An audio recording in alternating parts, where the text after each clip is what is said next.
Alright, here is the Buzzard. Or Buzzard, sorry.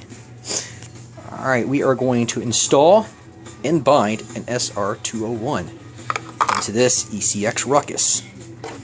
I already took the body clips off and did some pre-work, so it's going to be a little easier. For instance, I took screws out. So you guys don't have to painstakingly watch me take screws out, or don't have to pause the video to take the screws out. Here we go. Woo. You take these two screws off. Take off the receiver cover. Alright, now you have a receiver holder, which is this bar right here. This is your servo. Your receiver holder. You'll have a screw here.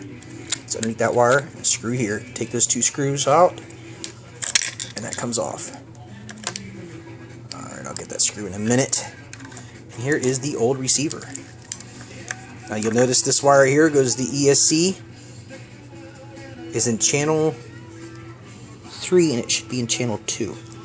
Oh, the servo is in channel 1. I wonder if that was part of the problem with this radio.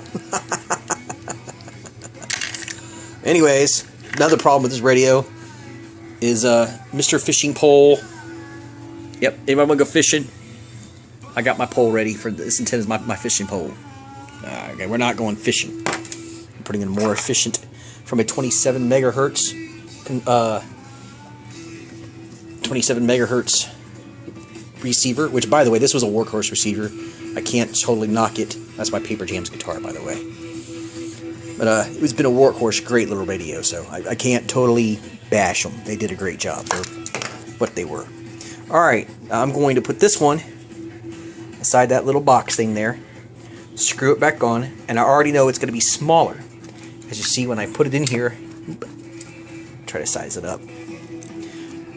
It's going to have some wiggle room. So to make up that wiggle room, I already pre-cutted some sticky foam tape that I'm going to put on the back of this to make up some of that gap so it don't wiggle around so much.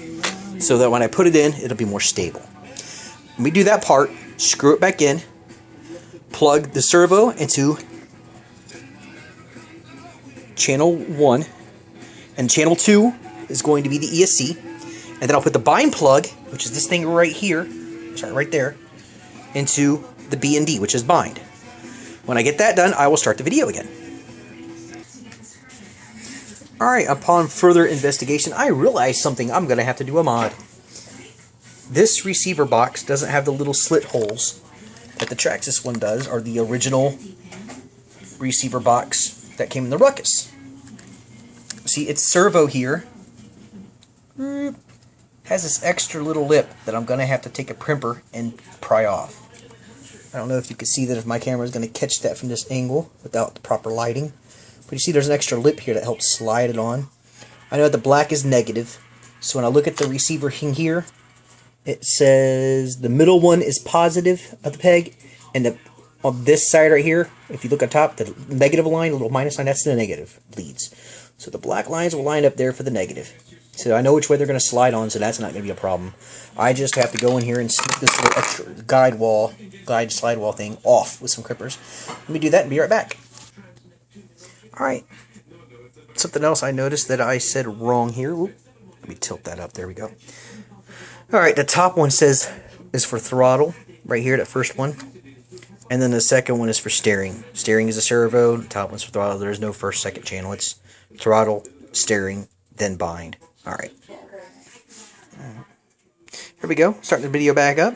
I found that this Venom battery fits really well in the Boost. It also fits well in the Rustler. It also fits well in the Ruckus. Whenever you got weird compartments, this Venom battery, I think, is pricey, but it fits just about anything. So it's a very versatile battery, and Venom's sweet enough to put these little battery clip things, or you change the battery clip to fit whatever connection you need. That, again, another plus. So I like that about Venom. I really do. So I appreciate it. Thank you. Alright. Now it's all bound. I'm going to show you guys how to do this. Okay, we go ahead and turn this on because that bind plug is in there. See that little green? It's looking for a signal. It's looking for a home. Okay. This is your bind. Hold that on the receiver. On the transmitter, sorry. Then kick it on. It's looking. Solid. Did you hear that? It means it found. So we're going to go give it some forward. Oh, reverse. Okay, let's turn it left and right. Left and right is correct. If I pull the trigger back forward, it's going reverse. So that means I need to tell my throttle to reverse. So now when I pull the forward trigger, the wheels will spin forward. If I go back, the wheels go backwards. So it's all set up. Now I can turn these both off, and I am bound. Let me get this put back together to get the screws back on the way it was supposed to be, and put that foam tape in the back of this receiver to make sure it's good and secure, and I'll show you the finished product. Alright, I've been wrestling around for a little while trying to figure out what in the world did I do wrong, where did I go wrong, and I'm going to give you guys a little secret tip.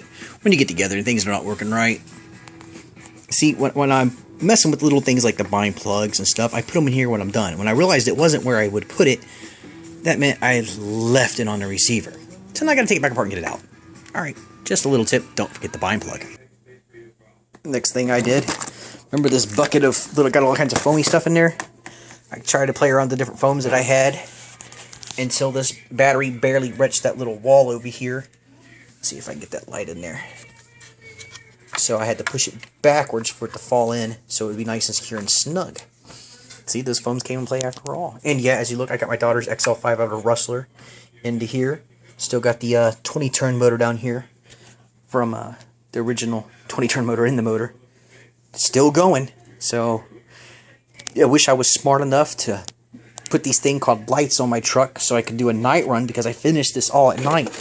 Man, I wish I could have just had some pre-thought and done something like... Oh, wait a minute.